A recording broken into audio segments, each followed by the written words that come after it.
Hoy estamos en este conversatorio, en esta mateada quizás a distancias, con Sabrina Villegas, que es integrante del colectivo de investigación El Llano en Llamas y de la Fundación El Llano, Centro de Estudios Políticos y Sociales de América Latina, y docente de la Universidad Nacional de Córdoba. Buenas tardes, Sabrina. Y también nos acompaña Alejandra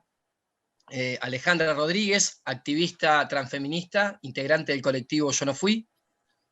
parte de la Asamblea Popular Feminista en la recuperación de las tierras de Guernica. Así que buenas tardes, Alejandra. Gracias por compartir con Hola, nosotros. buenas tardes.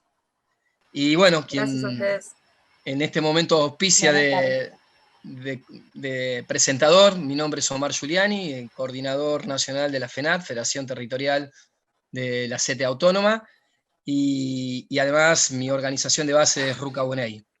La intención me parece que en esta instancia, después de ese momento tan complejo que se vivió y que puso en evidencia tantas situaciones complejas, difíciles, perversas, Guernica, digo, ¿no? El problema de la tierra como una construcción de poder, como la representación conceptual, simbólica y real y palpable de lo que significa el poder en nuestros territorios expresados como el lugar donde vivimos, el lugar donde transitamos, pero también el territorio de nuestros propios cuerpos, aquellos que transitamos el hambre y las dificultades cotidianas. Me parece que lo de Guernica en un proceso de pandemia, en un proceso neoliberal y de capitalismo perverso, y digo perverso no porque exista un capitalismo humanizado, sino porque estamos viendo cómo ha avanzado y cómo avanza en sus nuevas estrategias de acumulación de capital y de poder. Lo de Guernica con la representación de la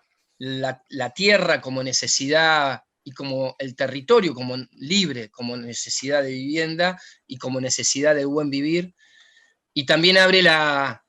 mirada y la resolución por parte del Estado,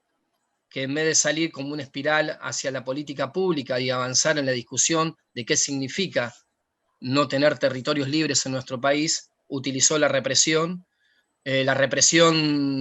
real, concreta, de las armas, de la policía, de la vieja escuela y del viejo símbolo de la represión hacia nuestra clase trabajadora, pero también de esa represión ideológica y simbólica que además intentó e intenta disciplinar a aquellos que se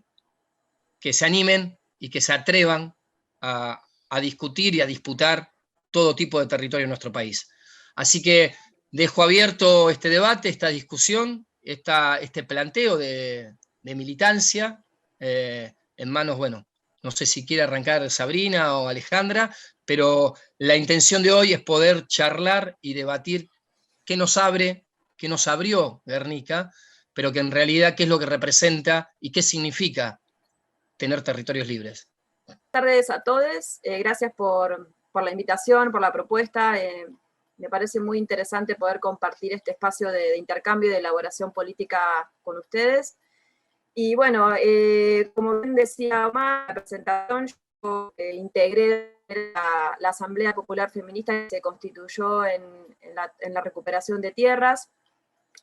Para nosotros, desde los feminismos populares, fue muy importante acompañar y componernos, digamos, en este conflicto.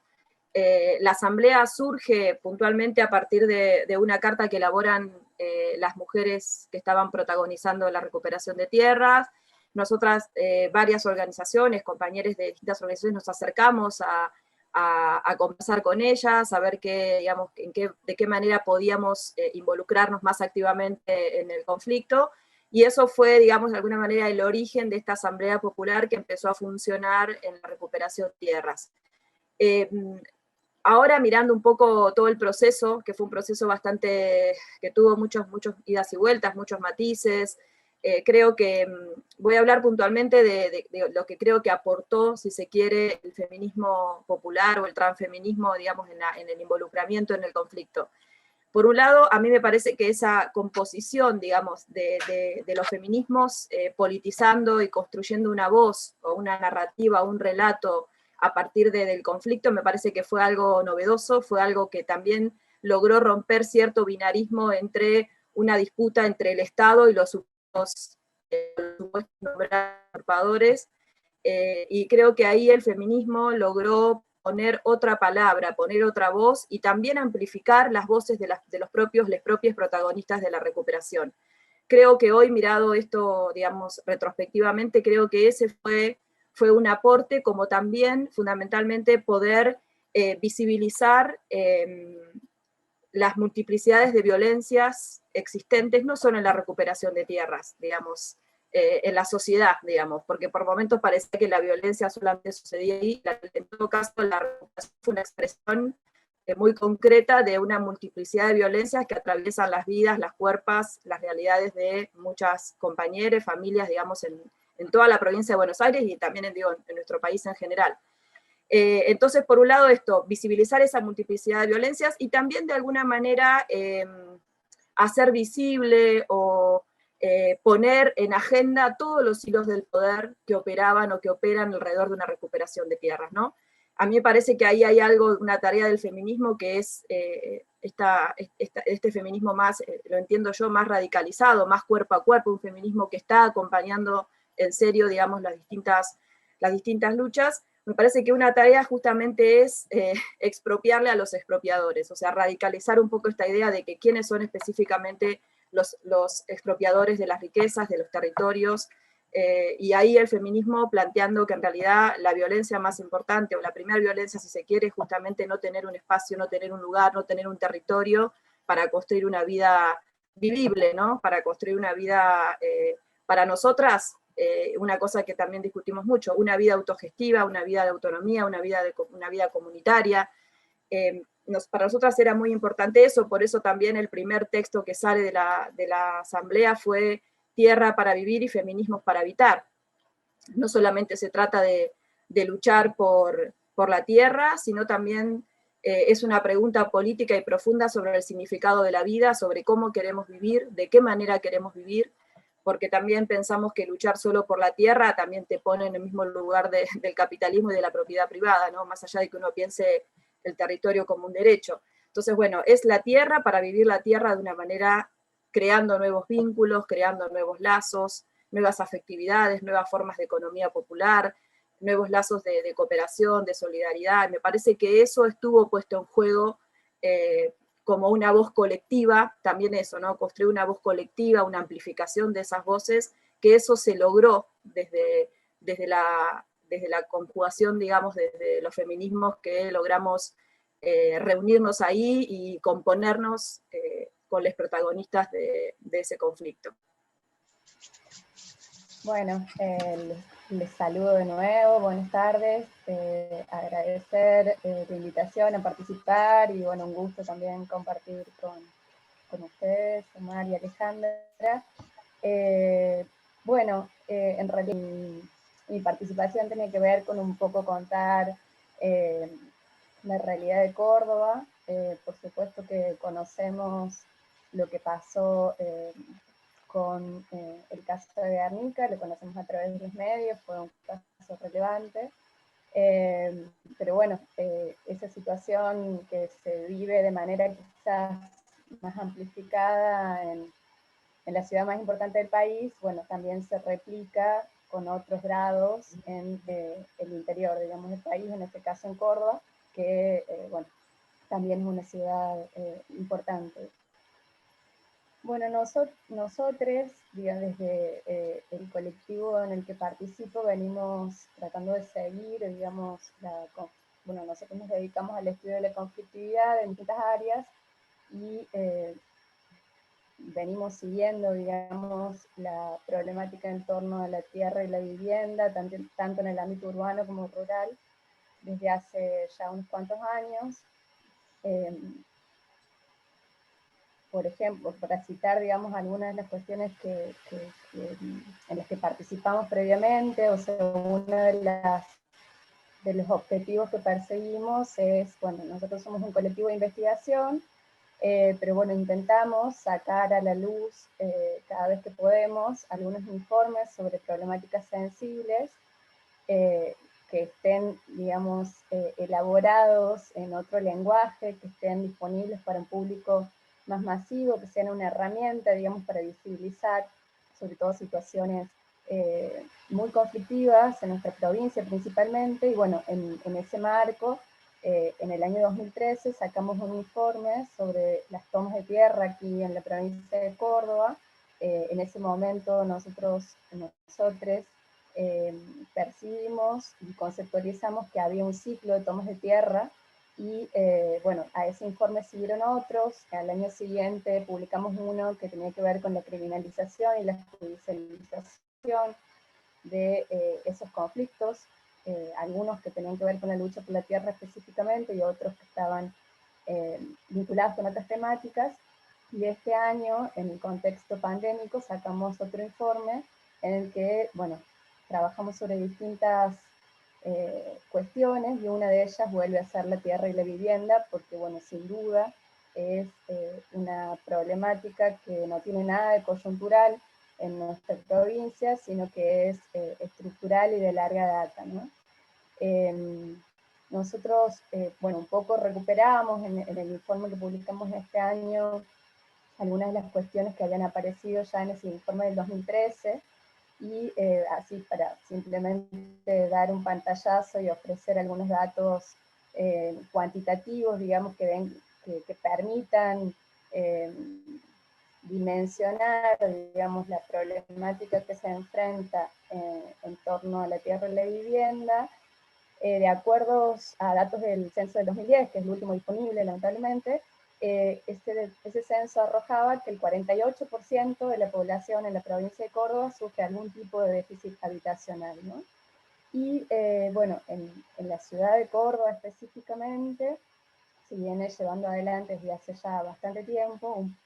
un proceso de segregación socioespacial que tiene que ver, por un lado, con las políticas públicas que se vinieron implementando. La última de grandes dimensiones, digamos, fue a principios del 2000, luego no hubo en la provincia de Córdoba ni en la ciudad ninguna política pública de envergadura.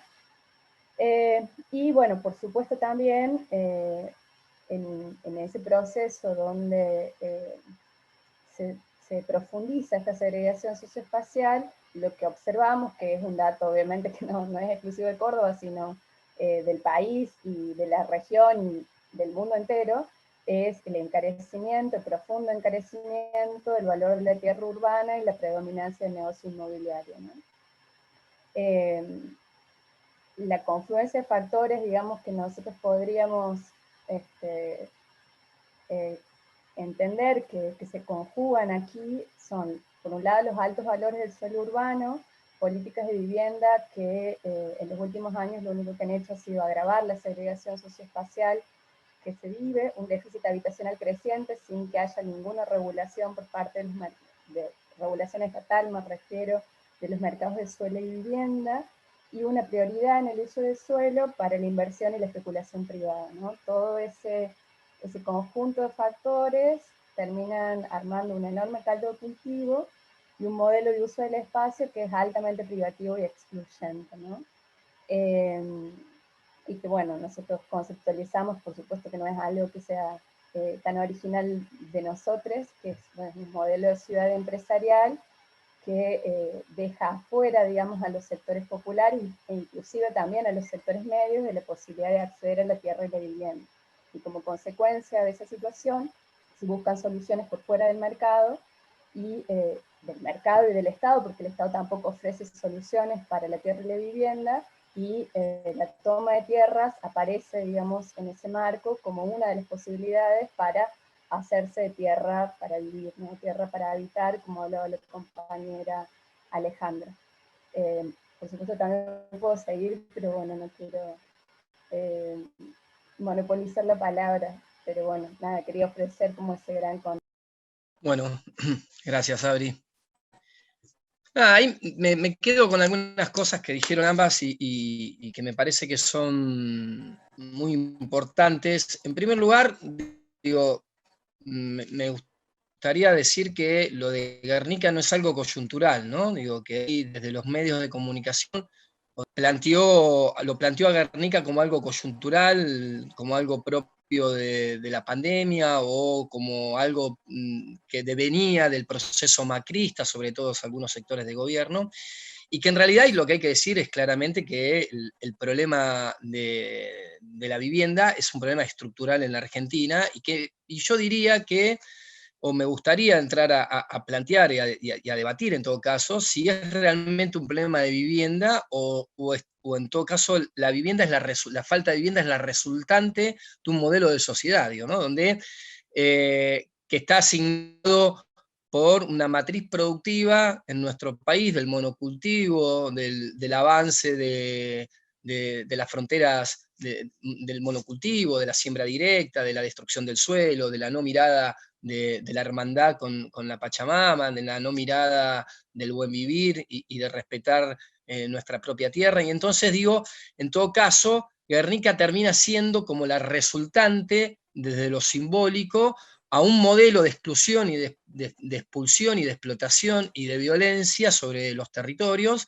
pero que en realidad está asociada y está anclada en un modelo de sociedad, ¿no? Donde, digo, un modelo de sociedad donde hoy tiene como números perversos que más del 60% de los pibes y las pibas viven bajo la línea de pobreza. Digo, y cuando hablamos de pobreza, no hablamos simplemente de pobreza de panza o de hambre de panza, hablamos de pobreza estructural, problemas de poder acceder a barrios dignos, poder acceder a vidas dignas o vidas que se merezcan ser vividas. Por lo tanto, digo, me parece que como lo primero que me gustaría dejar planteado, o por lo menos como para el debate, es que no es un problema de vivienda en sí mismo, sino que es la resultante de un modelo de acumulación capitalista que tiene que ver con un modelo y una matriz productiva que lo que hace es enajenarnos de la tierra y enajenarnos de la forma de vivir que nosotros entramos a plantear desde las organizaciones y de la clase trabajadora, rescatando aquellos viejos valores de la comunidad, ¿no? Uno empieza a pensar cómo son las respuestas al modelo de sociedad que hoy tenemos, a las grandes urbes y a los modelos de enajenación y de violencia que se sufren en nuestros territorios, y lo empezamos a asociar y a pensar que las formas que tenemos como empezar a diseñar y a pensar en relaciones humanas, y tiene que ver con el proceso comunitario de nuestros territorios. Y el proceso comunitario también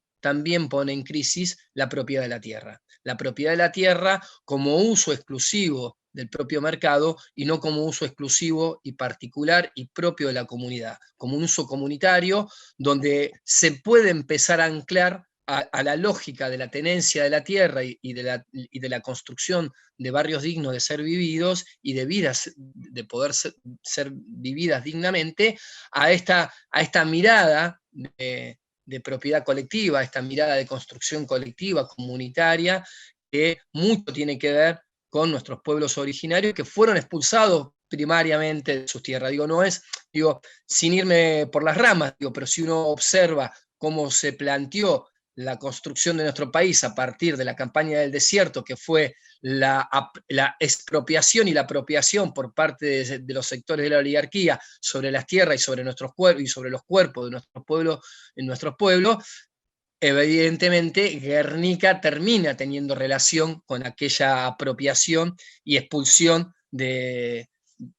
nuestras familias, de nuestros barrios, de nuestras compañeras, nuestros compañeros, nuestros compañeros, y sobre todo de nuestras niñeces que sufren la apropiación de la vida. Entonces me parece que lo de Guernica es un buen disparador para empezar a pensar y a discutir algo que decía Alejandra, y cómo pensamos a construir espacios colectivos y comunitarios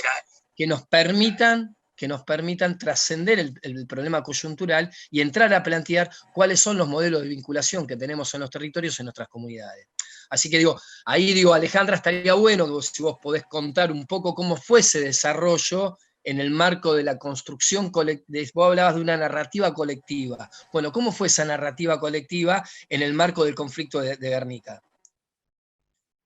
Coincido con esta idea de que el conflicto de Guernica es un conflicto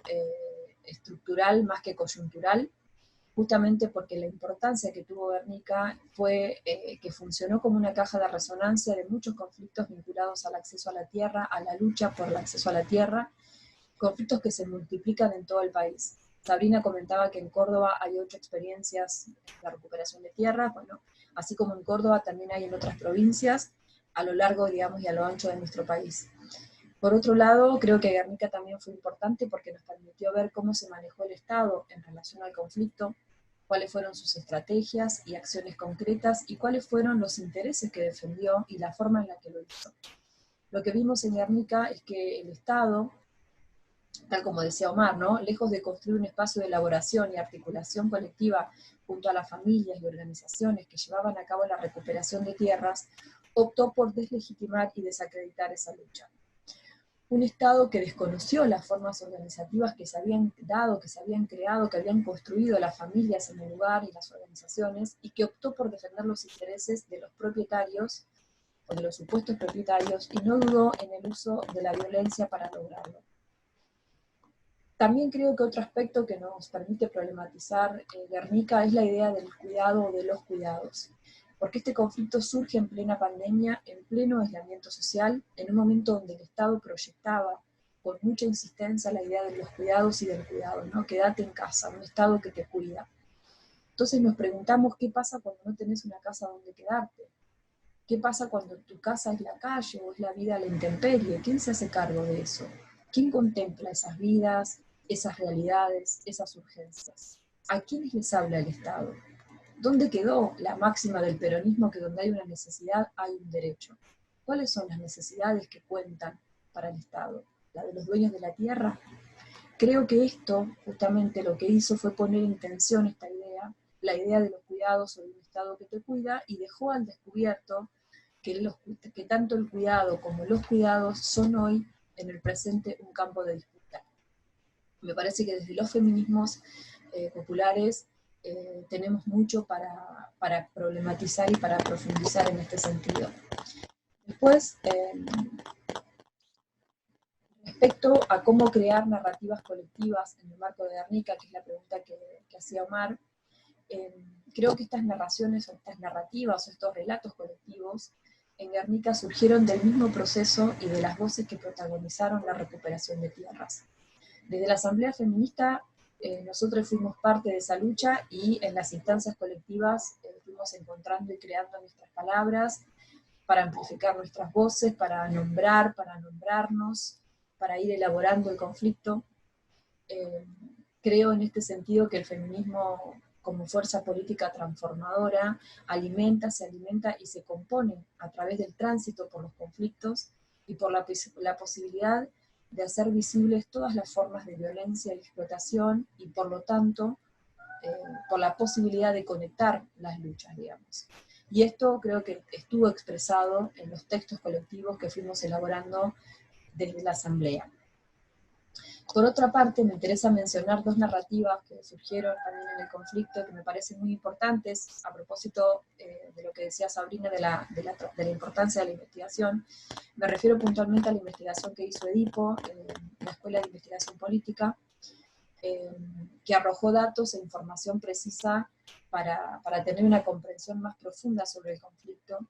Y por otra parte, una publicación que hicimos desde Yo No Fui con el Proyecto Reunión, que de alguna manera también, valga la redundancia, reúne las voces en primera persona de quienes estaban protagonizando la toma, sus miedos, sus sueños, la cotidianidad, bueno, cómo estaban transitando, digamos, ese tiempo, ¿no? Ahí en pleno invierno, en la intemperie. Y me parece que esta combinación de estas 2 publicaciones tiene una potencia muy grande a la hora de querer comprender lo que está en juego, digamos, en toda su complejidad. Y en relación a las narraciones, digamos, pensar, por ejemplo, lo que sucedió, bueno, seguido al desalojo, mientras mujeres, niñas, jóvenes y adolescentes deambulaban por Guernica sin tener un lugar para vivir, el ministro de Seguridad, Sergio Berni, concentró sus energías en difundir un spot de campaña que era autocelebratorio de su plan represivo, que había sido desplegado durante el desalojo y que había sido legitimado por el gobierno provincial y nacional. La espectacularidad de las fuerzas represivas intentó imponer además una narrativa para justificar esa represión y esa violencia que se desplegó sobre las cuerpas y las vidas pobres y racializadas. Dice Bernie en uno de sus spots que el derecho a la vida, el derecho a la libertad y el derecho a la propiedad privada son innegociables. A esta proclama estatal, nosotros desde los feminismos populares les decimos que no va a ser a costa de nuestras vidas y de nuestras libertades, porque no defendemos lo mismo, porque no le llamamos vida a lo mismo, y porque no somos guardianas y guardianes de la libertad del capital ni de sus acumulaciones. O sea, nunca nuestras libertades van a ser a costa de otros o de otras. Desde los feminismos populares insistimos mucho en la importancia de no perder de vista la relación con lo real, que suponía la recuperación de tierras, ¿no? Casi 3.000 familias con niñas, familias muy pobres que estaban a la intemperie, en el frío, comiendo mal, sin baños, sin agua, sin luz, y que a su vez, en medio de toda esa desolación, habían creado un barrio, habían creado una comunidad. Eso también es impresionante, ¿no? Todo eso que se expresa en Guernica es una realidad que tiene que atravesarnos, una realidad que se multiplica en distintos puntos del país y que debería volver sobre todos nosotros como un interrogante, como una imagen intolerable. Intolerable no porque lo que se toma es un terreno privado, digamos, sino porque no puede primar el derecho a la propiedad privada por encima del derecho a una vida vivible, por encima del derecho a la tierra, al derecho al hábitat, digamos. Que tantas familias no cuenten con esto es una forma de violencia que tenemos que desarmar y que desde los feminismos estamos poniendo de relieve. Buscamos componernos y pensar acciones que tiendan más a una proliferación y multiplicación de prácticas micropolíticas que fortalezcan la lucha y que desarmen los tejidos de las violencias y de los poderes. Creo que estamos experimentando la construcción de otros modos de vida, de otros modos de subjetivación. Como dijo una compañera en la toma, estamos creando una época, y una época se crea cuando se ponen en juego otros modos de existencia. Bueno, entonces, retomando un poco lo que planteaba Omar, bueno, sí, por supuesto, estamos completamente de acuerdo en que el problema no es exclusivamente la tierra o la vivienda, o las cuestiones ambientales, o del trabajo, o las distintas formas de violencia que se ejercen sobre las poblaciones, sino el capitalismo, por supuesto, ¿no? Y quizás una de las cosas que permitió, bueno, sí, valga la palabra, esta pandemia, esta situación pandémica, es como transparentar, digamos, un orden civilizatorio que es profundamente desigual, destructivo, insustentable, etcétera, ¿no? Hasta ahora, imaginar, digamos, cuál va a ser ese escenario post-pandémico, bueno, es algo que está abierto, que no sabemos cómo va a ser, y quizás, digamos, nos encantaría soñar con que va a ser un escenario más alejado del capitalismo, pero bueno, al menos desde nuestra lectura nada parece indicar que vaya a ser así en el corto plazo. Pero bueno, al menos, digamos, está esa cuestión de cómo esta situación de crisis, que no fue sanitaria solamente, sino que se expresó en muchísimos, y se viene expresando y se va a seguir expresando en una cantidad de aspectos y de dimensiones, bueno, permite justamente transparentar este orden capitalista en su versión neoliberal, que es tan nefasto, digamos, para nosotros y para la vida en el mundo. Pensando, bueno, yo de nuevo no tengo elementos para hablar específicamente del caso de Guernica, pero sí hay una cuestión que aparece en Guernica que se ve reflejada en un conjunto de otros conflictos. Aquí en Córdoba, en el relevamiento que nosotros hicimos, digamos, bueno, ya es el año pasado, en el 2020, que fue entre marzo y julio, hubo, de los que nosotros pudimos relevar, 8 conflictos de toma de tierras en la provincia de Córdoba, ¿no? 7 en la ciudad y 1 en el interior, y posterior a julio, que es hasta donde llegó nuestro informe, porque lo publicamos ahí en julio, se siguieron dando otros conflictos, ¿no? Y lo que decía, digamos, que se puede recuperar del caso de Guernica y que es, digamos, una constante, es el actuar incoherente y contradictorio del Estado, ¿no? Cómo aparece una mano izquierda del Estado, como algunos conceptualizan, que procura dar cierta asistencia. De hecho, el Estado durante el año 2020 buscó suspender los desalojos por falta de pago de alquileres, se llevaron adelante o se empezaron a dar los convenios en el marco del RENAVAP, de los barrios populares. Bueno, se dieron, digamos, una serie de situaciones ahí que buscaron como frenar y apoyar, digamos, a la población y a distintos sectores en esta situación de emergencia, pero por otra, lo que vemos casi siempre es que la mano derecha del Estado, encarnada principalmente en el poder judicial y policial, lo que hace es criminalizar la lucha por la tierra y la vivienda, entre otras, por supuesto, pero ya que estamos hablando particularmente de esta, ¿no? Hace poquito escuchaba una entrevista de una compañera de aquí, de un barrio popular, que es Parque Las Rosas, que decía, bueno, cómo viven en su territorio esta actitud esquizofrénica del Estado. Se estaban recibiendo servicios y demás en el marco de RENAVAP, del Registro Nacional de Barrios Populares, y por un proceso judicial que era sumamente complejo, donde le tenían que explicar a los compañeros que,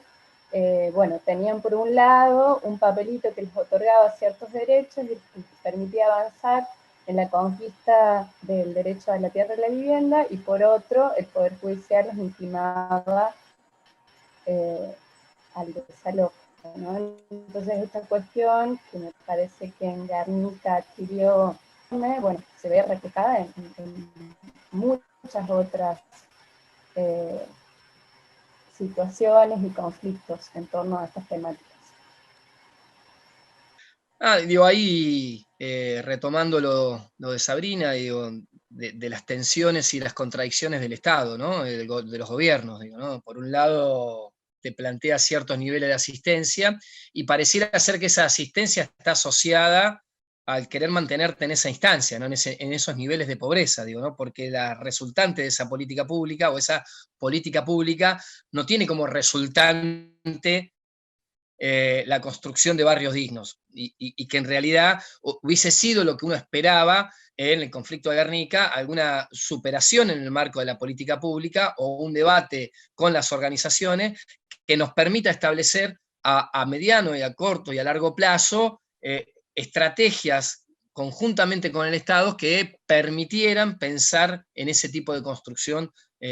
colectiva de barrios dignos. Por supuesto que optó por la represión y optó por la propiedad privada. Digo, nunca más visible la mano visible del mercado y de los negocios inmobiliarios en el conflicto de Guernica, ¿no? Tratando, y en el resto de los conflictos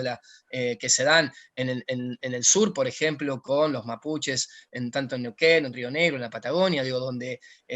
reclaman a partir de sus derechos ancestrales, con una ley establecida en la Argentina que le da el derecho ancestral a la tierra, y sin embargo los grandes usurpadores de nuestro país, los Vénetos, los Lewis y demás, desalojan a las familias y a nuestros pueblos originarios, nuestros pueblos campesinos y campesinas de sus territorios. Por eso digo que me parece que en estas contradicciones y en estas tensiones, las organizaciones sociales tenemos el gran desafío de construir esa organización y ese marco de unidad en el campo popular, que se banque los sueños de libertad, ¿no? Que se banque esos sueños de pensar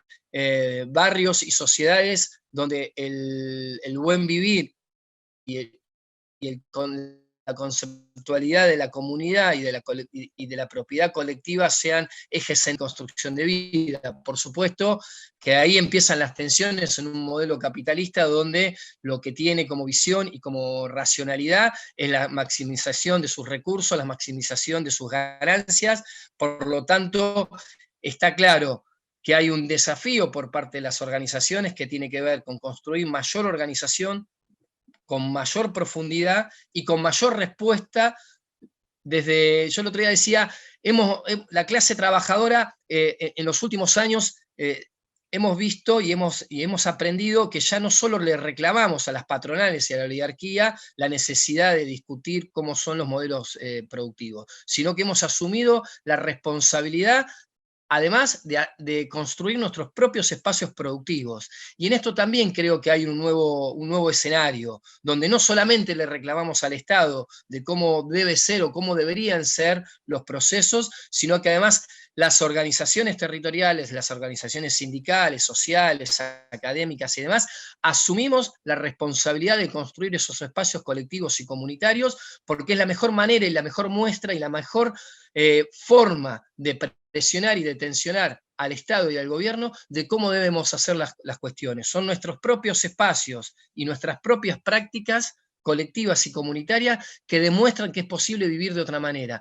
Creo que ahí radica y ahí está la esencia de nuestra responsabilidad y nuestra forma de construir espacios superadores y propuestas de modificar y transformar esta realidad. Está claro que es un país inviable con más de 6 millones de pibes y pibas bajo la línea de pobreza. Digo, es un país que lo que está haciendo es hipotecando el presente e hipotecando el futuro, y que no cabe ningún tipo de duda que, como aquella vieja frase que acuñamos en los principios del 2000, el hambre es un crimen porque es un hambre planificado y establecido como de herramienta de control social, y herramienta de control social también son la apropiación de nuestros propios territorios. Es por eso la discusión y la demanda, no solamente de ir y tomar, sino además de tomar tierras y mostrar que producir y vivir de otra manera es posible en este país. Así que